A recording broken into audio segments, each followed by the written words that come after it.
The morning sun had barely climbed above the quiet suburban streets when a single reckless challenge shattered the peace. Everyone on Maple Ridge Drive stopped what they were doing as the wealthy neighbor's teenage son marched across the perfectly trimmed lawns, proudly wearing his black belt and demanding a fight from the quiet black single father who had just finished helping his little daughter ride her bicycle. Cameras came out. Curtains moved. Phones started recording. They all expected humiliation. They all believed they already knew who the winner would be. What nobody, not the arrogant teenager, not his proud father, not even the watching neighbors, could possibly imagine was that the calm man standing in faded jeans had spent years leading one of the most respected Navy SEAL teams in the world, and the greatest battle of his life had never taken place on a battlefield. It had happened inside his own heart. Before we continue, if you believe kindness is stronger than pride and that everyone deserves a second chance, please take a moment to like this video, leave a comment, share it with someone who needs encouragement, and subscribe to Hardworking Dad. Your support helps stories like this reach people who need hope. Malik Carter had lived on Maple Ridge Drive for only 6 months. He had chosen the modest rental home because it was close to a good elementary school and far enough away from his painful memories. Every morning he woke before sunrise, prepared breakfast for his 8-year-old daughter Naomi, packed her lunch with handwritten notes of encouragement, and then quietly began another day of rebuilding a life that had been broken by unimaginable loss. Most neighbors knew almost nothing about him except that he was polite, rarely attended neighborhood gatherings, and always greeted everyone with a respectful smile. Some assumed he was unemployed because he spent mornings gardening or repairing his old pickup truck. Others believed he had simply been lucky enough to inherit money. Nobody knew that after years of serving his country, Malik had retired early after losing teammates he considered brothers. The medals remained locked inside a dusty wooden box that he never opened because every piece of metal carried memories heavier than steel. Living next door was Victor Ashford, a wealthy businessman who measured success by expensive cars, oversized houses, and the admiration of strangers. His mansion towered above every home on the street with iron gates, marble columns, and manicured gardens maintained by professional landscapers. Victor constantly reminded everyone that excellence was earned through strength and dominance. His 17-year-old son, Bryce, had inherited both his father's confidence and his habit of looking down on people with less money. Bryce had trained in martial arts for years and proudly wore his black belt everywhere competitions allowed. His trophies filled an entire room inside the mansion, and every victory convinced him that he was becoming unstoppable. From the moment Malik moved in, Victor quietly judged him. He couldn't understand why someone who drove an old truck and mowed his own lawn carried himself with such calm confidence. To Victor, confidence belonged only to people with wealth and public recognition. Malik's quiet dignity felt almost insulting because it could not be bought. Naomi became the first person on the street to change hearts.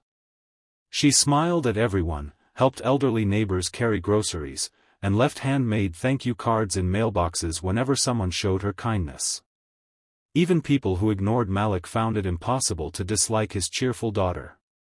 Still, Bryce considered her friendliness a sign of weakness. He laughed whenever she wore patched sneakers or carried homemade lunches instead of expensive restaurant meals. Malik never responded with anger.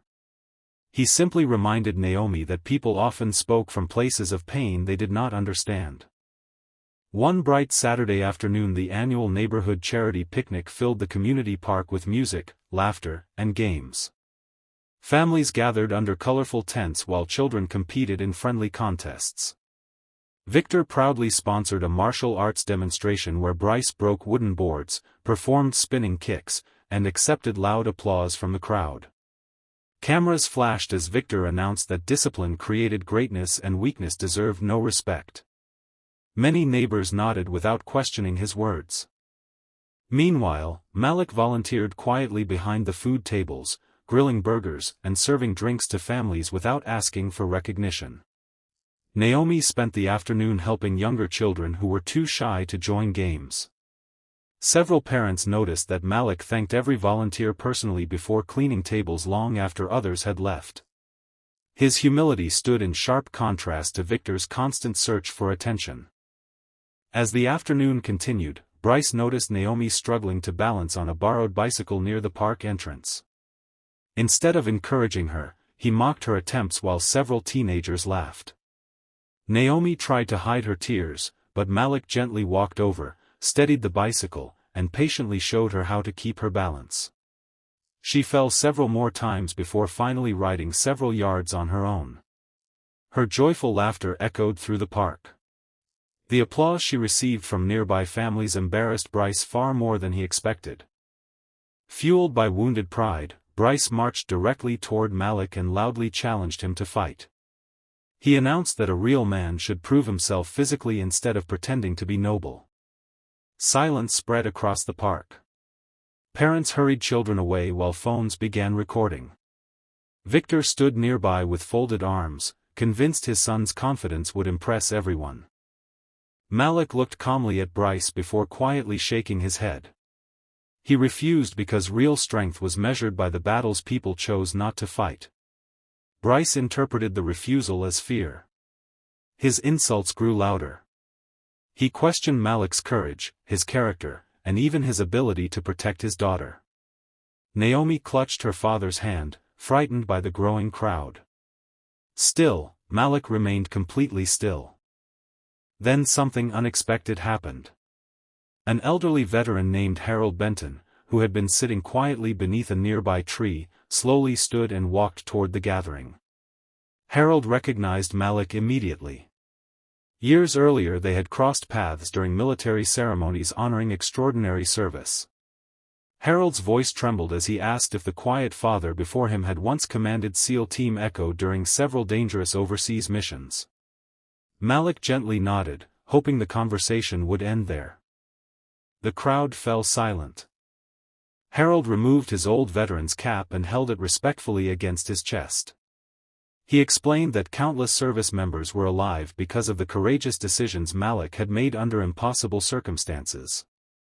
He described missions where Malik carried wounded teammates for miles through hostile territory, refused evacuation until everyone else reached safety, and accepted responsibility for every soldier under his command. Harold never exaggerated. His admiration came from genuine gratitude. Victor's confident smile disappeared. Bryce's face turned pale. The black belt tied proudly around Bryce's waist suddenly felt meaningless compared to the quiet courage standing before him. Malik immediately changed the subject because he disliked public attention. He thanked Harold for his kind words but reminded everyone that true heroes included every man and woman willing to serve others. Then he returned to cleaning picnic tables as though nothing extraordinary had happened. That simple act shook the neighborhood more deeply than any dramatic confrontation could have. People expected boasting, revenge, or public humiliation. Instead, they witnessed humility powerful enough to silence arrogance. Over the following weeks, subtle changes spread through Maple Ridge Drive. Neighbors who had barely greeted Malik began introducing themselves. Parents asked him to coach youth sports because of the patience he showed children. Veterans quietly visited his home to thank him for his service. Malik accepted every conversation with the same gentle smile, never mentioning his achievements unless directly asked. Bryce, however, struggled privately. For the first time in his life he questioned everything he believed about strength. His trophies suddenly seemed empty because they represented victories over opponents, not victories over pride. He replayed the afternoon repeatedly, remembering how easily Malik could have embarrassed him yet chose compassion instead. One rainy evening Bryce noticed Naomi standing beside the road after her bicycle chain slipped off. Without thinking, he hurried over and repaired it using tools from his backpack. Naomi thanked him with genuine warmth, completely forgetting the insults he had once thrown at her. That simple forgiveness pierced Bryce's heart more deeply than any defeat inside a tournament. Days later Bryce knocked nervously on Malik's front door. Instead of asking for martial arts advice, he apologized for his behavior. His voice cracked under the weight of sincere regret. Malik listened quietly before placing a reassuring hand on the teenager's shoulder. He explained that every person eventually faced a choice between feeding pride or building character. Mistakes did not define someone's future unless they refused to learn from them. Those words changed Bryce forever. Instead of seeking admiration, he began volunteering alongside Malik at community events. He helped elderly neighbors repair fences, coached younger children during sports practices, and quietly donated several of his competition prizes to charity fundraisers. People noticed the transformation immediately. Victor watched his son becoming kinder and more respected than ever before, not because of victories in tournaments but because of acts of service. Victor himself wrestled with painful self-reflection. For years he believed wealth guaranteed importance, yet the man living in the smallest house on the street possessed something money could never purchase. One evening Victor walked across the lawn carrying 2 cups of coffee. He admitted he had judged Malik unfairly and confessed that somewhere along the road to financial success he had forgotten what genuine leadership looked like. Malik accepted the apology with the same grace he offered everyone else. No resentment remained because carrying bitterness would only steal tomorrow's peace. The following spring the neighborhood organized another charity picnic. This time there were no demonstrations celebrating dominance or superiority. Instead, families worked together building care packages for veterans, collecting school supplies for struggling children, and honoring local volunteers.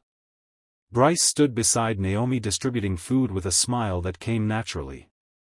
Victor quietly served drinks without seeking recognition.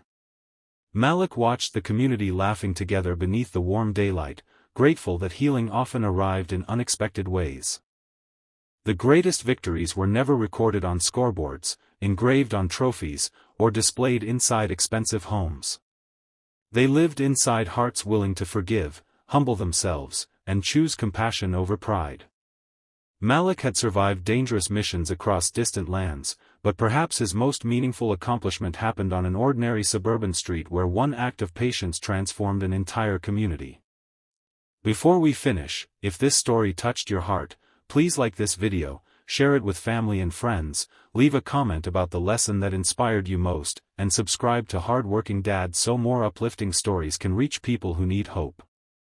Special request: please comment, "True strength begins with humility" if you believe kindness will always outlast pride. As the golden afternoon sunlight settled over Maple Ridge Drive, children laughed freely, neighbors greeted one another with genuine warmth, and the quiet father who had once been underestimated watched his daughter ride confidently down the street with a joyful smile. He understood something that many people spend a lifetime searching for. The strongest person in any neighborhood is rarely the loudest, the richest, or the most feared. The strongest person is the one who has every reason to fight, yet chooses peace, every opportunity to boast, yet remains humble, and every excuse to give up, yet keeps showing the next generation what real courage looks like. That kind of strength never fades, because it leaves behind something far greater than victory. It leaves behind hope.